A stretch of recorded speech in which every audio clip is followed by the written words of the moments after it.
All right, what's up, everybody? Another video coming at you from English 375. This is starting kind of a new topic. We're moving on from the constraint systems that we've been looking at in the past lectures. This is the third video, by the way. And now we're moving on to a cool new topic, which I hope you find interesting. We're going to be dealing with it for quite a while into the future here and throughout the semester after we're done talking about it in a concentrated fashion, and that's movement. We're going to see how things move around in our trees. Up to this point, our trees have been largely static. So we draw a tree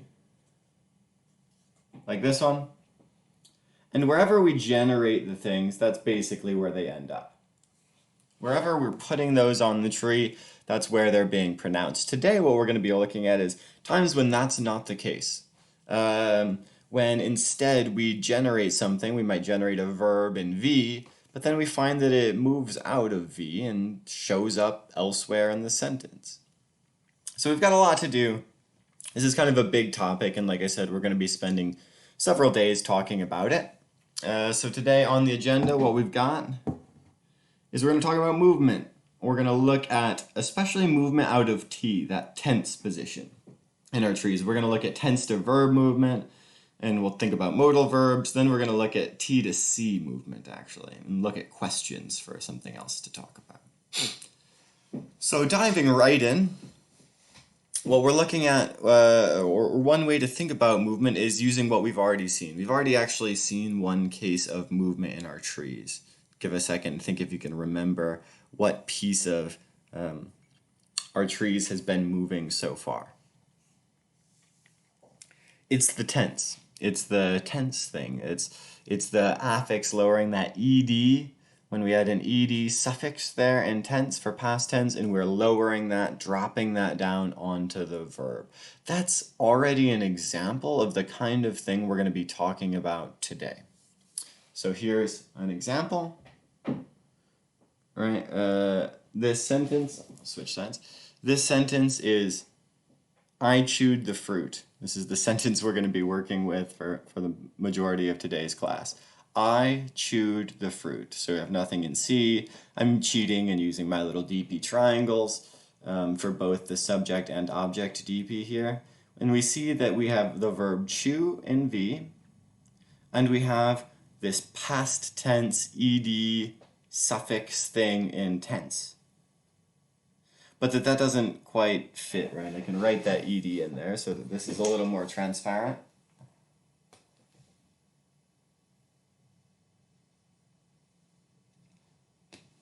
All right, this has the past tense ed suffix. But we see that something's got to give in this scenario, right? Because the sentence right now, as I have it, is I would chew the fruit.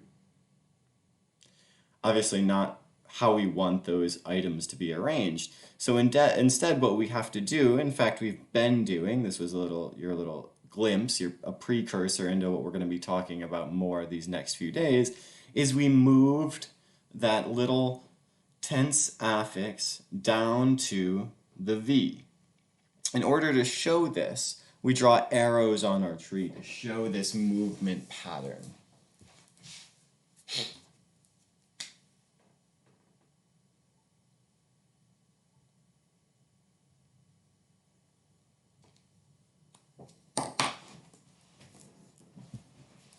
Like this.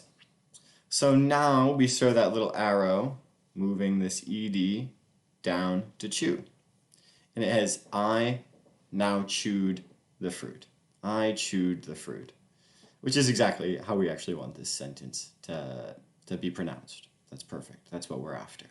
I chewed the fruit. So we see this movement. We see something that was, the way we'll talk about this is that the tense is generated when we draw our base structure rules. We generate tense in this T position, the T head, but it doesn't stay there. Instead, it moves out into the V position. Whenever we do movement, this is going to be the case throughout our segment on movement today moving forward. One of the questions we need to ask ourselves is, why does something move? We need to have a reason why something moves from a position to another position. We can think of this kind of abstractly and conceptually for the moment. If we have this new mechanic in our tree drawings, in our tree structures, where we can move things from one place to another place, that's a really powerful mechanic that we can do. Can we move anything to anywhere? I mean, the short answer is kind of yeah, we can do whatever we like when we draw these trees, but what we'll find is we need a way to constrain, like we were talking about in the rest of this week. We kind of want a way to constrain this movement, so we don't just have everything moving willy-nilly everywhere and things get crazy and English ceases to have any meaningful structure. We're close enough to that as it is. We don't need any help getting there. So we want to think about, in this case, now that we've seen this first case, this is review, we've already talked about this process, but when we're looking at this first case, we want to think about what's happening here. Why is this ed suffix, this tense, moving down onto the verb? Why? In this case, we have a nice, reasonable explanation. It's that the ed is an affix. Remember our morphology at the beginning of the semester. It has to attach to something. It isn't free. It's actually bound. It's a bound morpheme. And so it needs to attach to something, and what it likes to attach to is that verbal component. So we need to move that down so that the sentence can be pronounced, so that the ed has something to attach to and can successfully be sent on to from our brains and the structure to our mouths to be pronounced. That's why we move that tense. And that's not the case with any of these others, right? Like, all of these other things are fine freestanding guys. And thus, that as a reason isn't going to convince the fruit to move anywhere. Doesn't need to. Doesn't need to be attached to anything like this past tense or the tense in general suffix does. So we have our first movement and we have a reason for that movement. This is called T2v Movement, because it's moving from T, oh god, the bad pointing comes out again, T down to V. T2v Movement. Or it's also called affix lowering, because you're taking an affix there and you're lowering it, lower down in this tree, lowering it down to the verb. Affix lowering, T2v movement. All right, next topic. That's our little review from the movement that you've already actually seen. We just needed to recategorize it, recouch it in the terms of our new movement framework that we're working with. The other thing we need to talk about when we're talking about T, this tense head, which we're going to be talking about a lot today, are modal verbs. It's another thing that can appear in these positions. Let me do some doctoring to our tree real quick.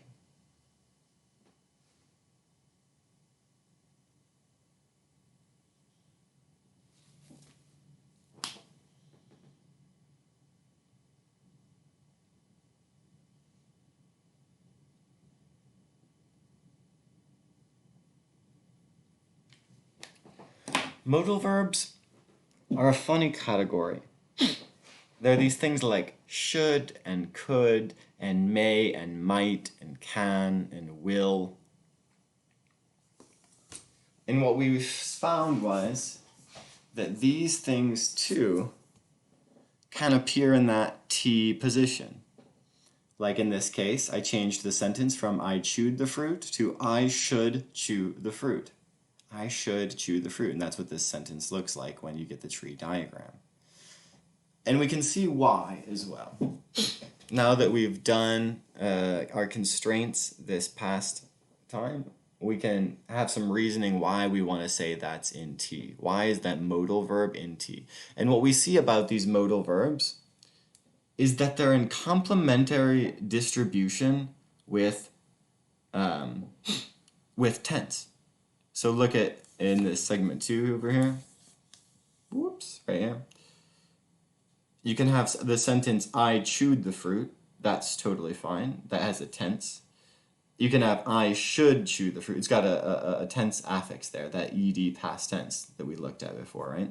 You can have the second sentence, I should chew the fruit. That one's got the modal in there. I should chew the fruit.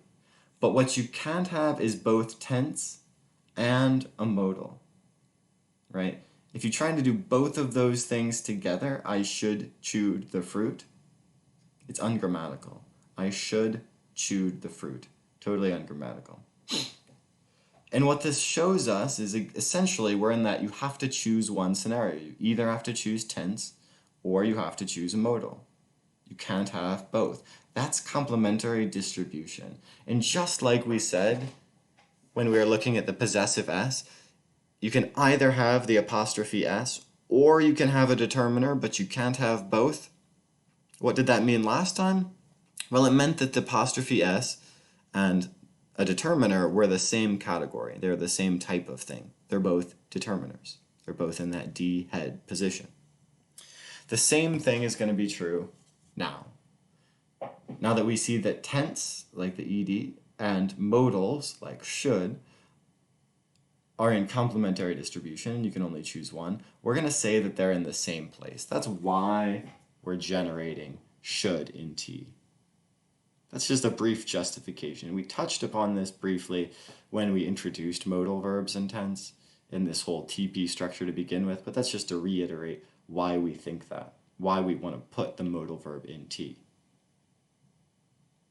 We have good evidence for that. We have good evidence from actual English language data. We're not just making that up arbitrarily.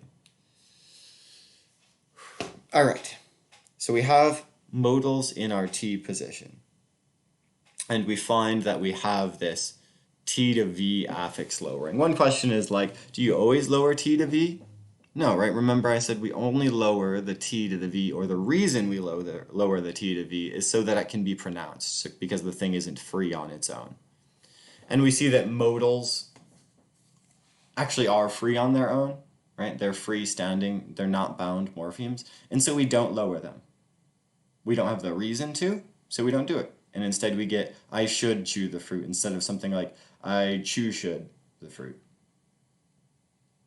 If we had that in the actual same position undergoing T to V. So it's not the case that everything in T automatically drops down and attaches to V. It's only the things that we kind of need to. All right, we're moving on. We're trekking ahead, making good progress here. Now we're going to move to a new category of movement. We're not going to be looking at T2v movement. Instead, we're going to be looking at questions and question word movement. What happens when we ask questions? And a particular type of question. In this class, we're going to differentiate between two types of questions. We're going to differentiate between yes-no questions, we'll call them. This is questions to which the answer is yes or no. Am I drinking water? Yes or no. Am I drinking water? Yes or no. That's a yes-no question. And the other type of question we're going to call WH questions. WH, because they involve typically the who, what, when, where, why, and how. What am I drinking? And the answer is water. What am I drinking? The answer being water. That's different than am I drinking water? And the answer is yes or no. Two different types of questions. Yes-no questions and WH questions. We're going to leave WH questions out of it for now. We'll probably tackle them once we get back from spring break. Well, this is the last class before spring break, so that's obvious. But we're only going to deal with yes-no questions today in class. And what we're going to see is that when we ask yes-no questions, things change. This class is on movement, so you should not be shocked to learn that movement happens, right? Here's a question. We had the sentence, I should chew fruit. And now when we turn this into a yes-no question, what do you ask? Should I chew fruit? I should chew fruit? You declare to yourself, I should chew fruit. And when you ask the question, you ask, should I chew fruit? And so what we see here is that this position where should used to come after I, where this little T is now, it's now appearing before I, in front of I. So it's moving from this T position to this position. This little t, for the record, is called a trace. It's not actually standing for the tense T there. This is the same kind of idea, but in this case, it's a trace of where the should used to be. And you can note that because here we're using indices, just like we did for binding, except here we're not worried about binding, we're worried about something else. We're co-indexing things to show that they're related. They're referencing the same entity, just like they were for binding. So here we're saying this T is a trace. It's kind of where the should came from.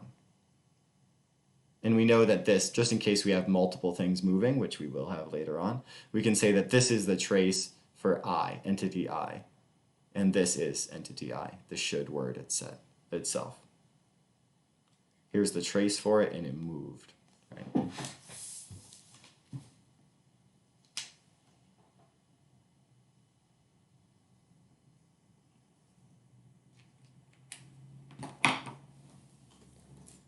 Yeah. It moved like that.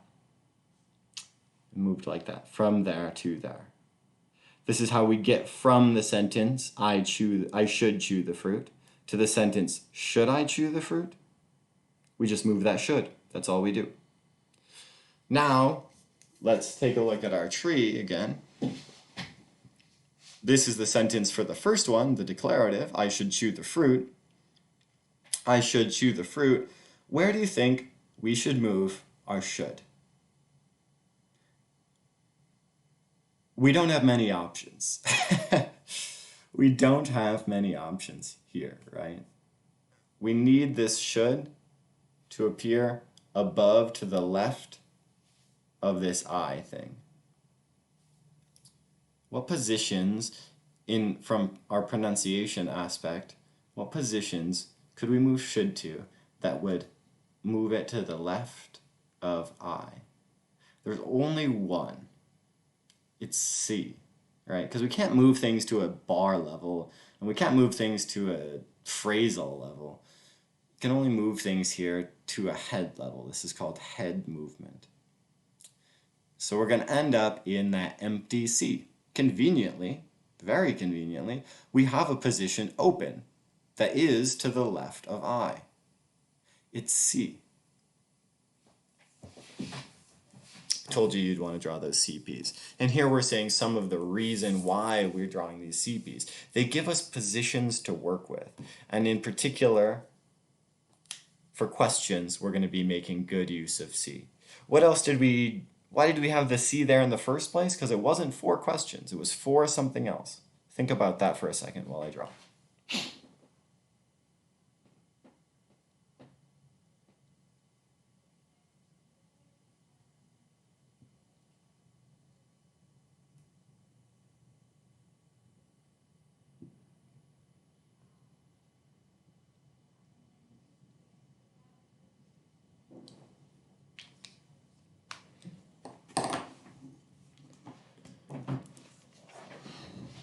There we have it.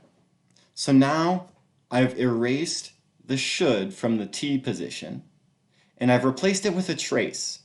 This is to show that, well, there was something there. It's not truly an empty position. Something was generated there. It's just not there anymore. There's a trace of it there. And now I've shown an arrow moving should up from T to the C position. To the C position. I shouldn't have indexed it this time.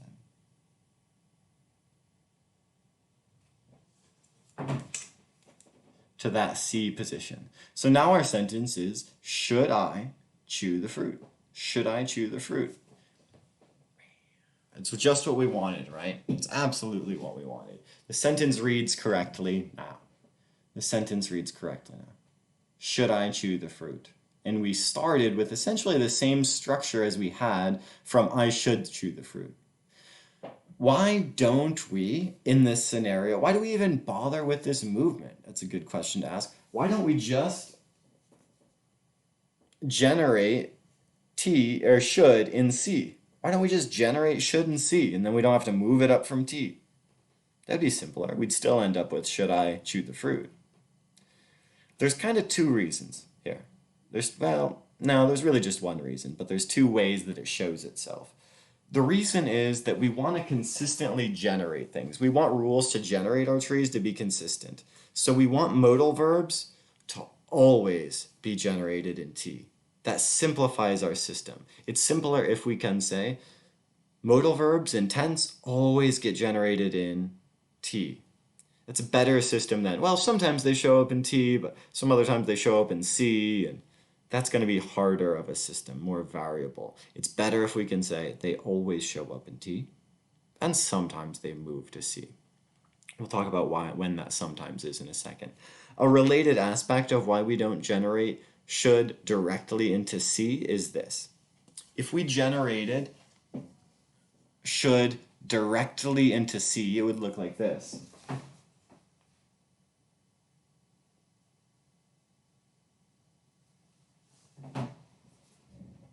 Right?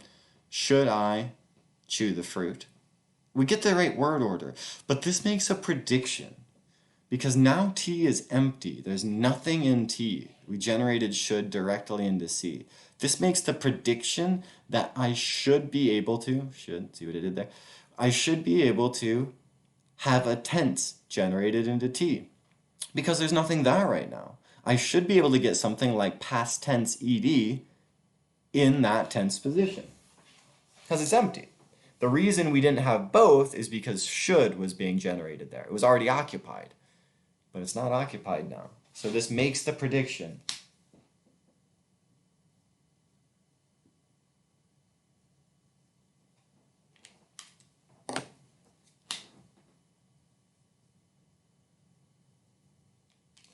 that we can generate a past tense ed in tense and then move it down. So this, if we generated should directly into C, would make the prediction that you can get the sentence like this. Should I chewed the fruit? How do you guys feel about that sentence? Should I chewed the fruit?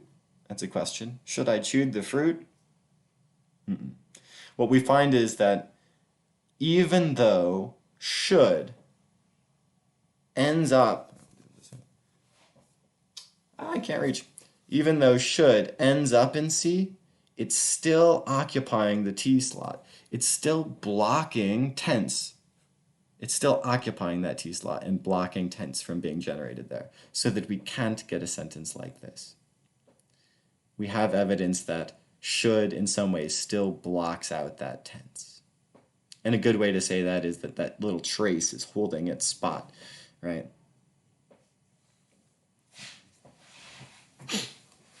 So we don't want to just generate things straight up top into C. We want to instead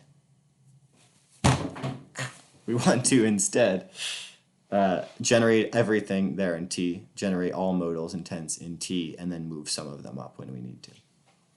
I'm going to fix our little tree here.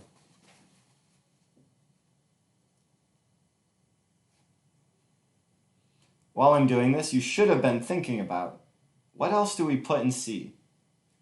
What else do we put in C? Because this is also going to make some predictions.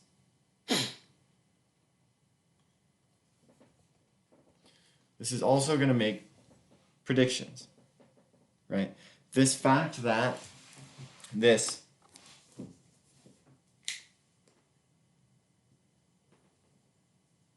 should is moving up into an empty C. This makes a different prediction. This makes the prediction that whatever we were gonna, the other kinds of things that we were gonna generate into C, yeah, they can't, right? We can't generate anything in C and move should up to C because you can't have two things in one position. That's the base underlying thing. You can't have two things there. So what kind of thing did we want to generate in C? Well, what does C stand for? Complementizer. C's are complementizers, like that. So this predicts that to see if it's actually in C and maybe not some other position. Our current hypothesis predicts that we shouldn't be able to both generate something in T and move a modal up to C. We can't do both.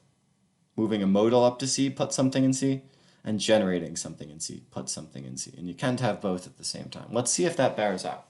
So that is our complementizer of choice. So we can have sentences like, I think that I should chew the fruit. I think that, where that is in the C position, I think that I should chew the fruit. Now the question is, can we have a sentence like that with that in the complementizer position and move should up to that position?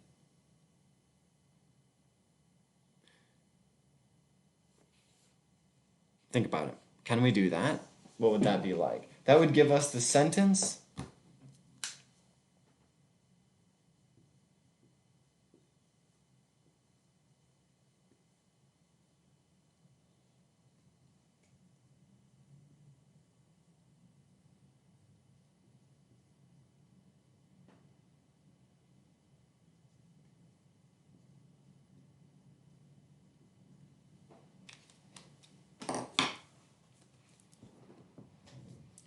I think that, should I chew the fruit?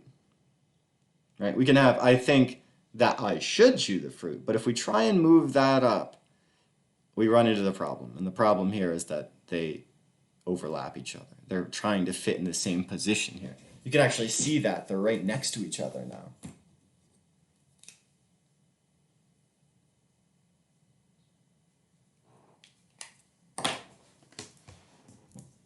These two things, that and should, in this formation, are trying to occupy the same slot, and that's why we get the ungrammaticality. I think that should I chew the fruit. Blast. Note that it's not, so here we have this, what this gives us is really good evidence that we're doing things right.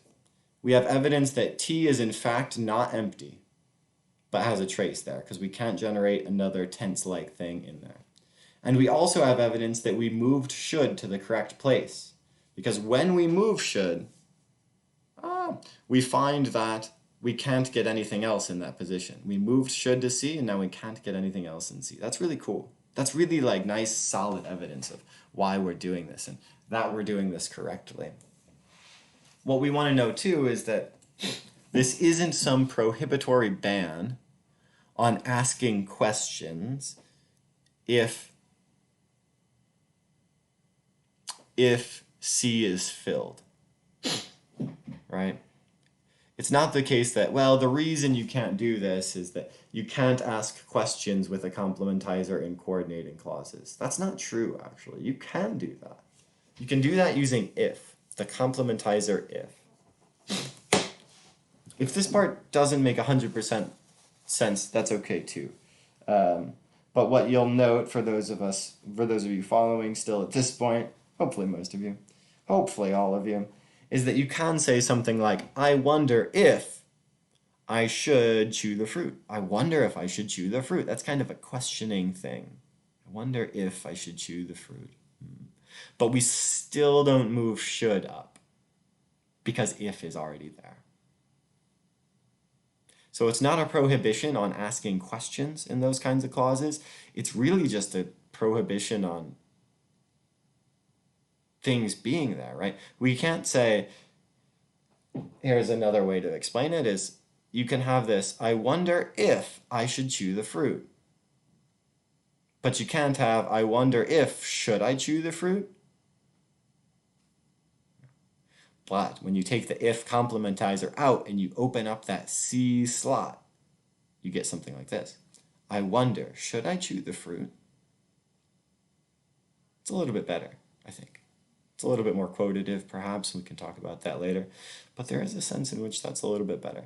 The idea being that these T and C positions are playing together. We're using that, moving the T up to C. And thus, we're going to call this T to C movement. The T, the tense, is moving to the complementizer head. Before we had T to V movement, we were lowering tense down onto the verb. Now we have T to C movement. We have two different types of movement now. T to V movement, where the tense wants to go down, lowering. onto V. And we have T2c movement, where T wants to be raised up to C. What happens if we get both of them? What happens if we get both of them? What kinds of things get lowered? Tense. Tense tends to get lowered. What are the situations in which the T goes up to C? Yes, no questions. So we need to come up with, in order to see how these two things resolve, which one wins, the raising or the lowering of T, we're going to come up with a situation in which it's being pulled in both directions, where it's an affix that needs to be attached to something, and when it's a yes-no question that needs to be raised. So in order to do this, we're going to have a question like, let's see, what question did I have brewed up for this? We're going to try and change the sentence, I chewed the fruit, that has T to V lowering. I chewed the fruit. I'll write these down. I'm going to erase some stuff over here. Open up some space. So we're going to take a sentence that we know has that T to V lowering. I chewed the fruit.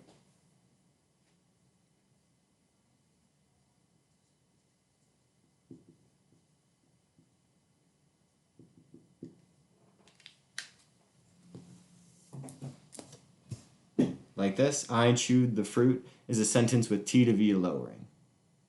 And now we're going to try and pull that tense up by asking of this sentence a yes or no question. Ask a yes or no question using this base format. Turn this declarative, I chewed the fruit, into a yes or no question. How do you do it? Oh, do we see the dilemma? I'll show you the dilemma on the tree and then we'll come up with the answer.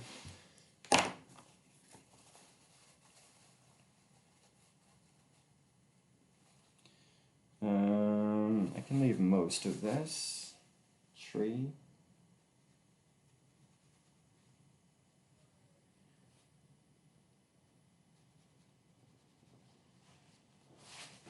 This tree is getting touched up and a little ugly. But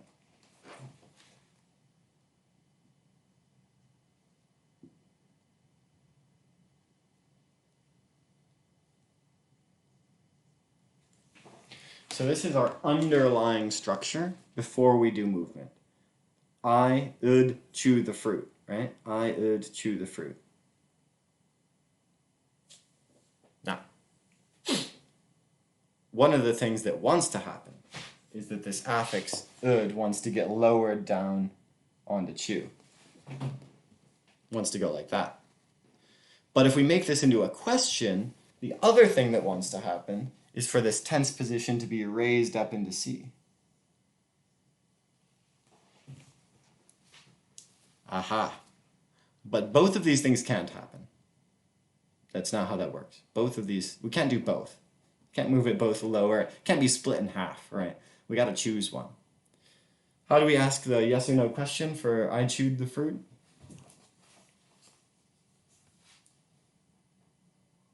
Did I chew the fruit?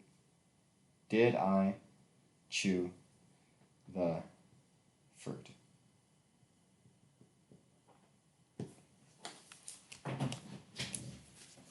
Oh, did I chew the fruit? Now we can ask ourselves the question, who won? Where did the tense, the past tense, go? Did it lower down onto chew? Nope. Otherwise, if it lowered down onto chew, we'd be able to see the ed suffix on chew. I chewed the fruit, like we can in this declarative version. Did I chew the fruit? And so it didn't get lowered. Aha, I'll erase that line. Victory for the raising condition.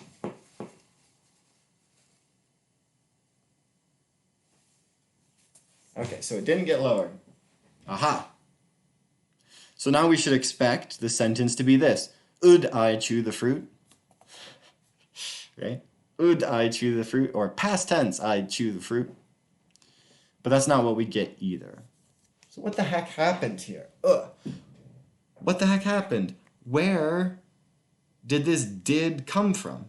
We don't even have did in our tree. We didn't even generate did. How did that show up? What's it doing here? A question we can ask ourselves is, what does did even mean here? What's the semantic content of this word did? What do you think? What's it doing there? Did I chew the fruit?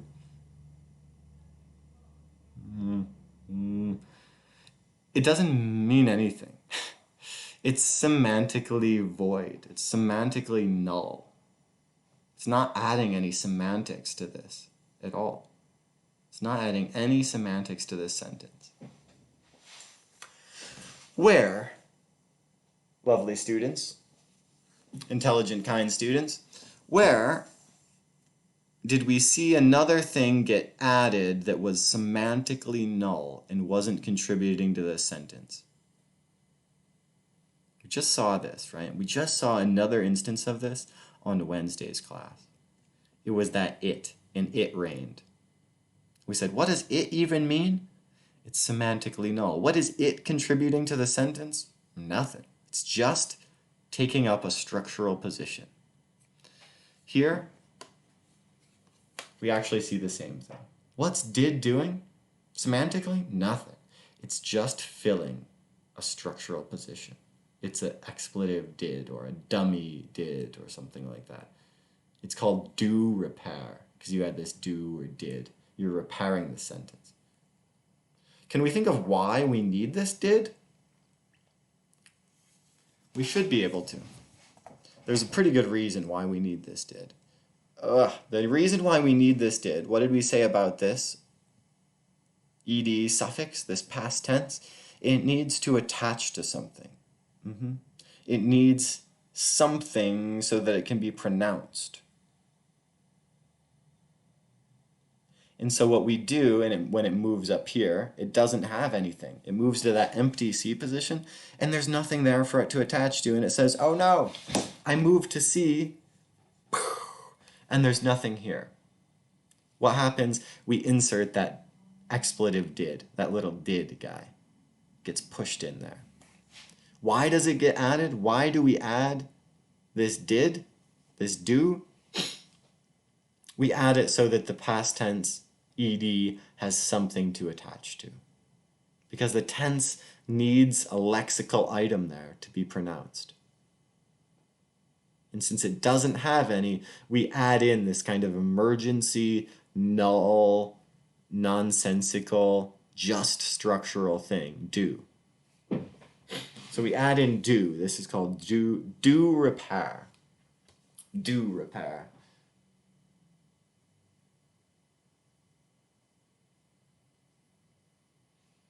So what we end up with is something like this.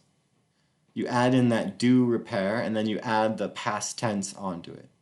You add do, and then you add the past tense onto it. And what's the past tense version of do? Did. Did. Yep. So you get this like doed, doed, which is just did. Did I chew the fruit? Is that the sentence we wanted?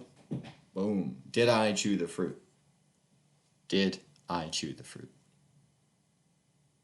Note that this works too, even if you don't have the ed, if you just have present tense.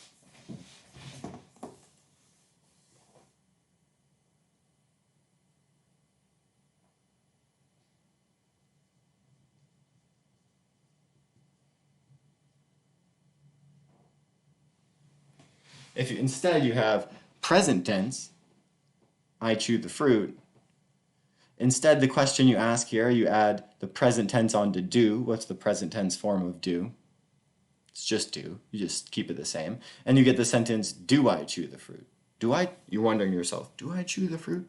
In this situation, do I chew the fruit? As opposed to, did I chew the fruit in the past?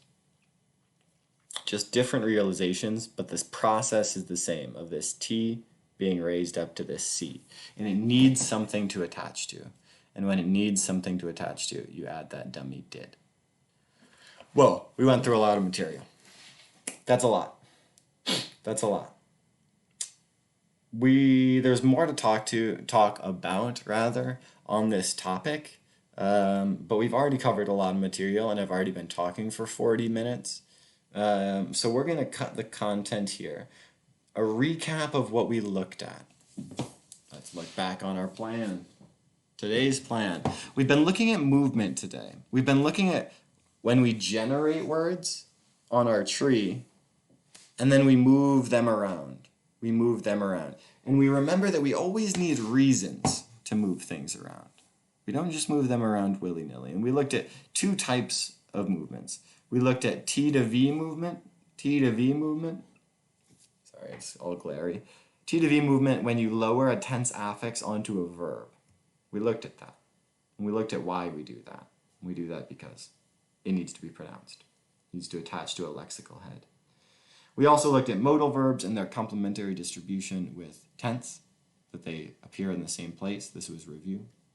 We introduced this T to C movement, and why does that happen? What motivates that? Yes, no questions. You get this T to C movement in yes, no questions, and you don't get it in things like declaratives. We'll talk more about that motivation for T to C movement later, but the short and sweet version is this is something you do for questions. And we'll talk about features, and we talked a little bit about dummy did insertion, what's called do repair, where we didn't have anything, when we did our T to C movement, we didn't have anything for our tense to attach to, and so we added in, kind of in post-editing it, we added in post this little do repair, this little do. Very similarly to how in an emergency situation we added in an it into it rained. And why did we do that one? Well, we needed a subject. Because of class? Why do we need a subject? The EPP, the extended projection principle, said always give me a subject. And so we added in last minute this it because we didn't have anything else. This one, the tense says, I need to attach to something. And so last minute, when we don't have anything to attach tense to, we add in this little did, do repair guy. They're both dummy. They're both expletive. They're both semantically null and void. All right, class, a few housekeeping things before I let you go. Thanks for bearing with me. This is a complicated issue. Luckily for us, well, unluckily for us, we've got, well, I don't know, depends. I can't decide on the luck. You determine your own luck. We've got spring break next week. The good sign of that is that you get spring break next week. Sweet. The downside of that is that I just covered some complicated material and you're like probably going to forget it all before we come back and meet. To compound this difficulty, they canceled classes the Monday that we get back from spring break. So that is Monday the 30th. Spring break is the 23rd to 27th. On that 30th, Monday, March 30th, we aren't having class.